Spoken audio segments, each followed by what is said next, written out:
Hi, and welcome to Leading the Way, podcast by Hansells. And I'm Stephen Balmer-Walters, and today I'm joined by Matt. Hello, Matt. Hiya, how are you? I'm very good, thank you. I'm very good. Good. Loved our conversation off camera. Yeah, it was quite something. Definitely warmed me up and got me relaxed. Yeah. Excellent. So my first question to you, Matt, is talk to me about your area of specialism within law. So I work in wills, trust and probate.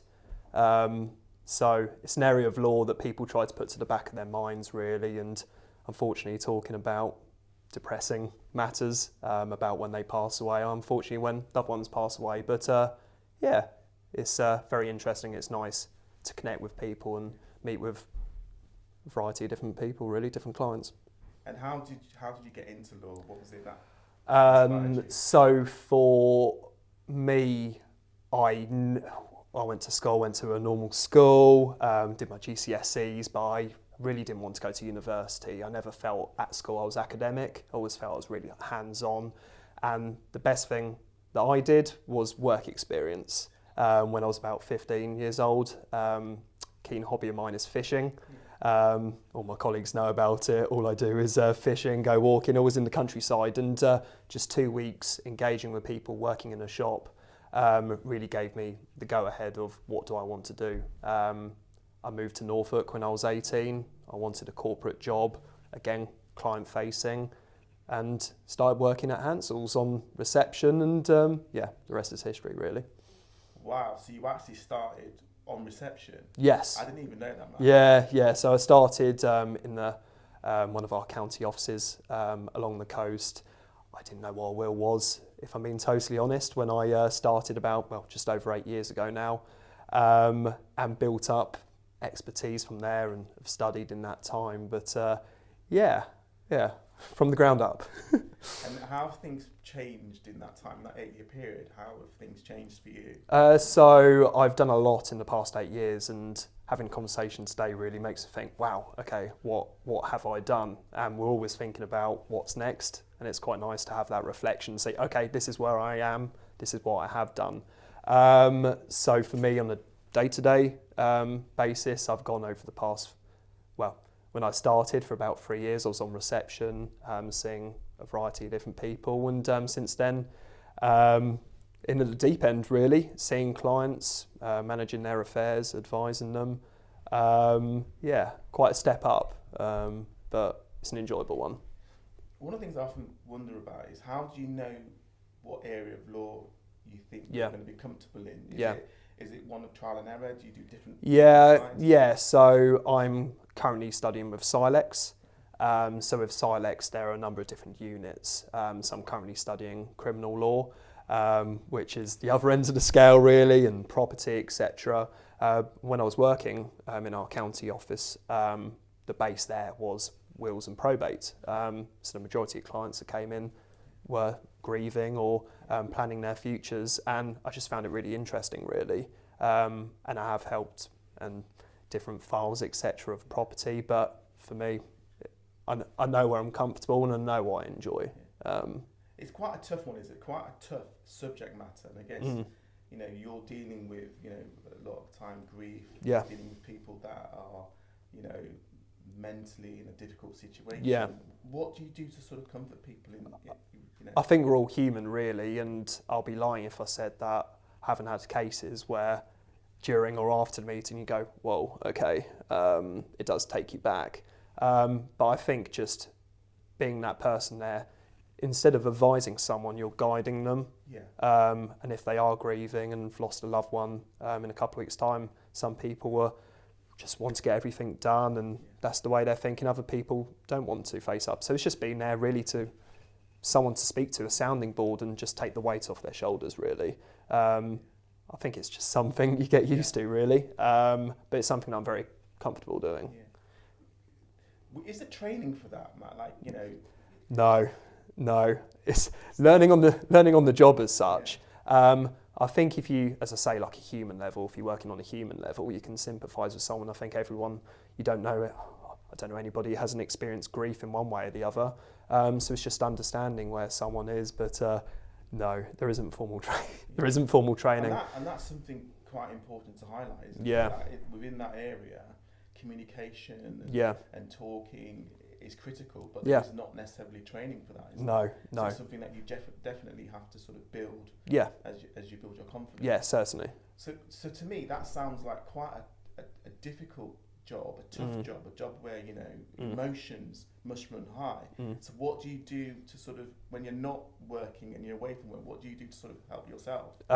So it is finding that time of, okay, I need to put this in the background, and I know there's plenty other industries out there where people, if you're in medical, if you're a nurse, etc., where you're experiencing very difficult things in the day.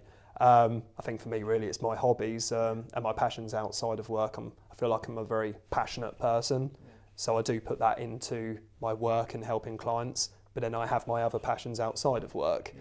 So I think that's how I manage to separate work and life by immersing myself in other passions.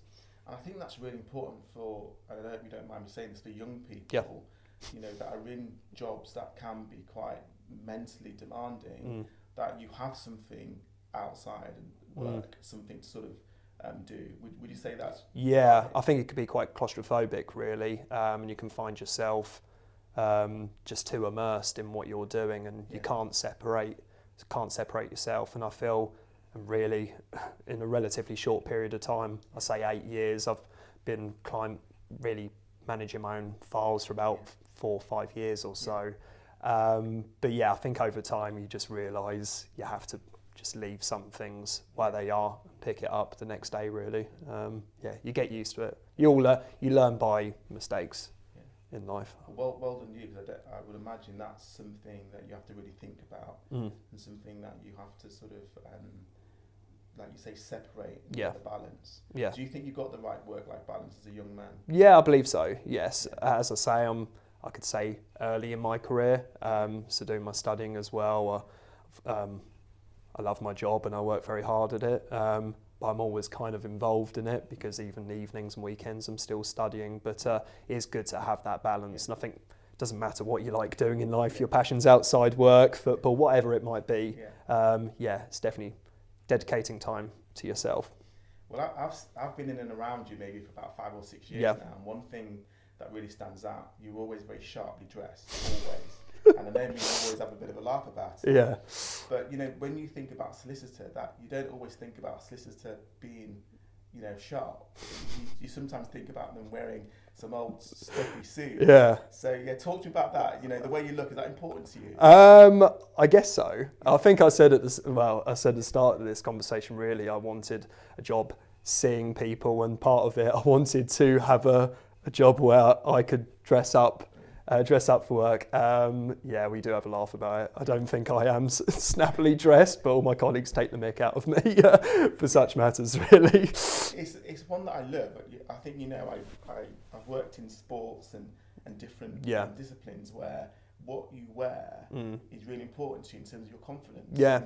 And I always think, how what you wear can help you be more confident. Oh, 100%. Would you agree? Yeah, and I think for the first 4 years working, I would wear a suit every single day, and perhaps once or twice I've come into the office wearing chinos and a polo top or a shirt, and I don't feel myself on my A game because of it. But as many people will take the mick out of me, casual Matt, if I wear anything but a suit. But hey ho, I'm used to it. I love that. And I can confidently say, every time I see you, you look sharp. And I think I was one of the people that once saw you casually dressed, and I was like, didn't recognise me. Yeah, I literally ignored you. It's great. Good. What would you say to like a young person that's sort of, maybe at school like you were and thinking about, a career in law? Yeah. What sort of advice would you give them? Regardless of career in law, it doesn't matter at the age of 15, 16 if you really do not know what you want to do. I think it's having a passion and drive for something. Yeah. And there was a lot of pressure when I went to school of, once you've done your GCSEs, you're going to do your A-levels when you go to university. And I never had that push at home, thankfully. Very grateful my parents, they never pushed me one way or the other. But I found my passion, and my passion really was talking to people and meeting people. So really just don't have pressure or get rid of the noise around you. Don't feel pressurised to do something. You know if something's right for you. And for me, I found law as an excellent career. That I continue to love. Do you know what I love about what you've just said? Is most people would think that you wouldn't use you. One of the things you said was, you know, you enjoy talking to people. A lot of people associate that with going into law. Yeah. A lot of people, when they think about law, it's criminal law. Yeah. The thing that people talk about. Yeah. But what's quite interesting is you talk about a soft skill there, which we can all do. Yeah. You know, at some stage we can all talk to somebody. Yeah. And it's brilliant that you see that as a skill that you thought, that would be using that to get into law. So anyone listening to this podcast, you know, it can start with those soft skills that can encourage you to go on and do something. Yeah. It's not necessarily all about academic. No. Certainly. Yes. Yeah. As I say, I didn't go to university, and people always think, and I go to quite a few schools and do talks or careers events, and straight away, if anybody comes over to our stall at Hansells and they go, how I have to go to university, etc. And really it's engaging with kids at year 10, year 11, etc. Yeah, really just homing those skills, whatever it might be. Yeah. So where does this confidence come from? You know, I don't know. You just seem to have this energy and enthusiasm. Where does that come from? Pass. I'm not too sure, to be totally honest. I have a recollection of years ago. I think I was in year 1 or year 2, and if my parents listen to this, they'll be laughing. They will now. And I remember it was a Christmas production. I think it was Partridge in a Pear Tree, and there was this video of me blaring and a partridge in a pear tree. I think it's always been my way of just being quite vocal. Maybe got me into a little bit of trouble at school for talking too much. It's just who I am, really. And who's inspired you on that journey? Who do you sort of look to and think, they've really inspired me? Inspiration, I'm not too sure, to be totally honest. In my home life, really, it's my parents. I'm a small family. As I say, they never pushed me to do anything, but I've always looked up to them. But those around me, really, when I did that work experience, which then became a Saturday job, there was others around me in a completely different industry, but I learnt a lot from them and I was inspired by that. And the same way of coming to Hansells 8 years ago, there's a vast amount of people that are at Hansells now that really helped me, and it is inspiring, really. And I think it's those with those soft skills, as you say. And in terms of Hansells, where would you like to see Hansells in the next 5 years? It's just continually growing as we are now, really. For me personally, within Hansells, we're sitting here today in the Norwich office, and this is where I'm based, but I work out in Cromer office, and I've seen you walking around Cromer a few times as well, and it's just continued to grow, really. And would you say that the next 5 years for you in particular, that you'd like to do anything different within law, or do you feel like you're happy where you're focused now? Yeah, I think my focus is still the same path as perhaps it was 2-3 years ago. I can't see myself changing drastically, but times change, and within the law, matters change, more digitalised, etc. So I'm sure that we all have to adapt one way or the other and continue to do so. And I'm sure no one in the office would let me finish the podcast without you talking about your fishing. Oh, yeah. So talk to me about fishing. What's great about fishing, and what was the last fish you caught? What was the last fish I caught? Cannot remember, because the last few times I went, I didn't catch anything. I think it was a pike. We're out on the Norfolk Broads on a boat with a couple of my friends, and actually I didn't catch. My mate caught, I didn't catch anything. But for me, it's about being out in nature and my way to decompress, really. Just being outside in nature, going for walks, etc. But I'm still a keen fisherman, angler. I love it. Matt, thank you so much. I've learned so much about you today. So I'm quite impressed about some of the things that you've done. So thank you. Thank you. So that brings us to the end of this podcast. Thank you for watching, and see you all soon.